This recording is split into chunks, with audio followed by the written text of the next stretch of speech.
Anda pasti kenal banget ya sama dilema ini sebagai petani cabai. Rasanya semua jurus sudah kita keluarkan. Udah pol-polan lah ya. Iya kan? Pupuk pakai yang harganya selangit, hormon katanya paling lengkap, semprotnya lebih rutin dari minum kopi.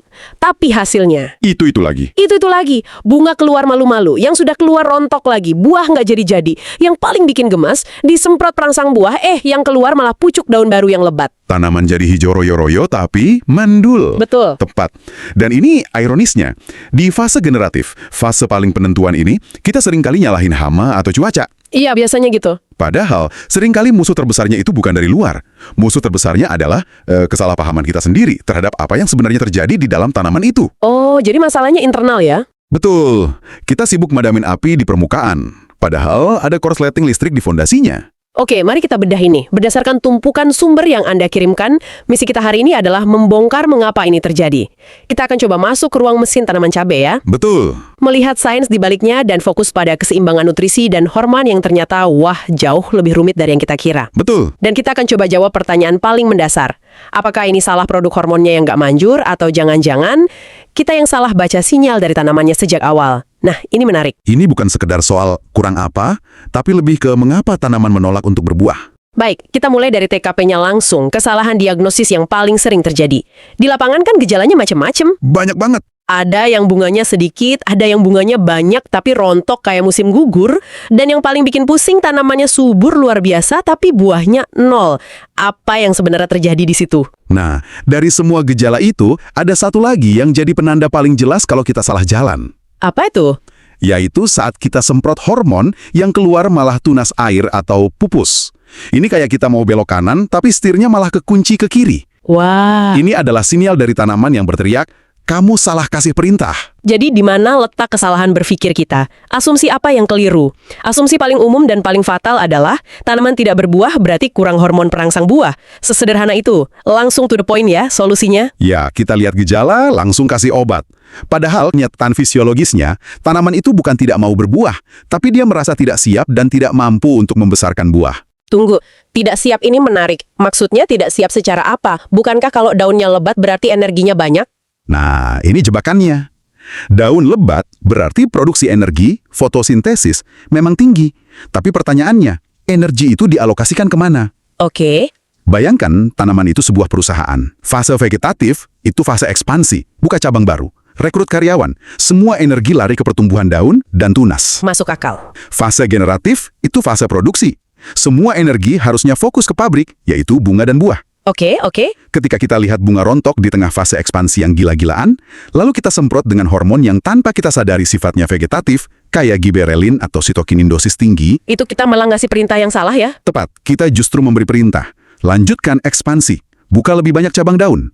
Akibatnya, Terjadi perebutan sumber daya internal. departemen produksi, si bunga, akan kalah telak melawan departemen ekspansi, si pucuk daun. Secara alami, untuk menyelamatkan perusahaan, manajer pabrik si tanaman akan menutup lini produksi yang nggak efisien. Bunganya digugurkan. Digugurkan. Wow. Jadi ini bukan soal hama atau penyakit, ini soal perebutan anggaran di dalam tubuh tanaman itu sendiri.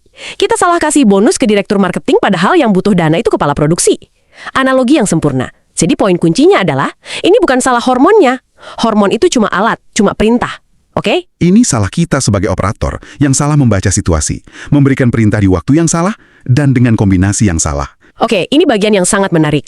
Kalau begitu, lupakan dulu soal hormon sebagai solusi tunggal. Apa sebenarnya fondasi yang dibutuhkan tanaman agar bunga itu tidak cuma muncul sebagai pajangan, tapi benar-benar bertahan, jadi buah dan besar? Bukan 5 unsur yang kerja sendiri-sendiri ya, Bukan. tapi sebuah orkestra. Kalau satu aja main di nada yang salah, seluruh musiknya bakal hancur. Orkestra 5 pilar. Oke, siapa pemain pertama? Pemain pertama, sang konduktor, adalah fosfat P. Anggap fosfat ini sebagai saklar utama. Saklar utama. Dialah yang memberi sinyal ke seluruh sistem tanaman. Waktu main-main tumbuh daun sudah selesai, sekarang waktunya kita serius bikin keturunan. Tanpa sinyal dari fosfat, tanaman akan terus berada dalam mode vegetatif. Oke, fosfat menyalakan saklarnya. Tanaman sudah tahu harus beralih mode. Tapi kan energi bisa bocor kemana-mana. Siapa yang menjaga energinya? Nah, itu tugas pilar kedua. Kalium, K. Kalau fosfat adalah saklar, kalium ini adalah manajer alokasi dana atau polisi lalu lintasnya. Polisi lalu lintas. Iya, setelah saklar generatif nyala, Kalium bertugas memastikan semua truk nutrisi dan energi berjalan lurus menuju bunga dan bakal buah. Dia yang pasang portal di jalan menuju pucuk daun sambil teriak, "Stop! Proyek daun baru ditunda. Semua sumber daya kirim ke proyek buah." Saya suka analogi itu. Fosfat memulai balapan-balapan, kalium memastikan semua pelari menuju garis finish yang benar, yaitu bunga. Tepat. Dua-duanya nutrisi makro, tapi dari sumber Anda, sepertinya ada pahlawan mikro yang sering kita lupakan kan? Yang perannya justru jadi penentu. Tepat sekali. Ini pilar ketiga, sang pahlawan tanpa tanda jasa, boron, B. Boron ini adalah juru kawinnya, juru kawin. Betul? Fungsinya sangat spesifik tapi fatal kalau nggak ada. Boron memastikan serbuk sari atau polen itu hidup, subur, dan yang terpenting mampu membentuk tabung polen yang menembus putik untuk melakukan pembuahan. Oh, tanpa boron yang cukup, bunga bisa mekar sempurna, serbuk sari ada, tapi mandul. Pembuahan gagal total. Bunga bakal rontok tanpa sebab yang jelas. Jadi ini yang sering terjadi. Bunga mekar, bagus, nggak ada hama, tapi tiba-tiba rontok. Bisa jadi juru kawinnya nggak ada. Oke, 3 pilar nutrisi sudah. Fosfat, kalium, boron. Sekarang kita masuk ke area yang sensitif, hormon. Pilar keempat. Pilar keempat adalah IAA atau indol acetic acid. Ini sejenis auksin alami. Di fase ini, fungsinya sangat sederhana tapi krusial, sebagai lem super untuk tangkai bunga. Lem super? Iya, IAA memperkuat abscission layer atau lapisan pemisah di pangkal tangkai, sehingga bunga nggak gampang rontok karena guncangan angin, hujan, atau bahkan karena persaingan nutrisi internal. Oke, berarti yang terakhir, pilar kelima, ini pasti yang paling sering disalahgunakan nih. Anda benar, ini pilar kelima CPPU, 4-chloralphenuron, sejenis sitokinin sintetik. Ini hormon yang sangat kuat dengan peran yang sangat spesifik, ibarat pisau bedah. Oke. Perannya adalah membantu pembelahan sel setelah pembuahan berhasil terjadi untuk mempercepat pembentukan bakal buah. Dia bukan pemicu bunga, bukan juga penahan rontok, dia akselerator pembelahan sel buah. Nah, kalau salah pakai, Jika dosisnya sedikit aja berlebihan, efeknya berbalik 180 derajat. Dia akan memicu ledakan pembelahan sel di pucuk, dan itulah penyebab munculnya pupus yang kita bahas tadi. Jadi, kelima pilar ini harus ada dalam satu harmoni. Ini membawa kita ke pertanyaan teknisnya. Bagaimana kita tahu takaran yang pas? Karena dari penjelasan Anda, salah sedikit aja bisa fatal. Ternyata sumber kita menyebutkan ada rasio idealnya. Betul sekali. Dalam hal ini, rasio adalah segalanya. Kita nggak bisa asal campur. Mari kita mulai dari duel nutrisi makro, fosfat versus kalium. oke. Dari sumber-sumber tersebut, rasio ideal fosfat, P2O5, berbanding kalium, K2O, dalam larutan semprot foliar adalah 1:1,5 hingga 1:2. 1:2. Ya, artinya kalium harus secara signifikan lebih dominan. Tunggu dulu, kalium harus lebih dominan. Bukankah itu sedikit aneh? Saya kira fosfat sebagai saklar bunga harusnya yang paling tinggi dosisnya untuk memicu bunga sebanyak-banyaknya. Kenapa justru sebaliknya? Pertanyaan yang sangat bagus, dan ini adalah salah satu kesalahpahaman paling umum. Fosfat yang terlalu tinggi memang akan memicu kemunculan banyak bunga. Tapi, bunga itu seperti dipaksa lahir prematur. Cepat muncul tapi lemah, tangkainya kecil, dan gampang rontok. Oh, begitu.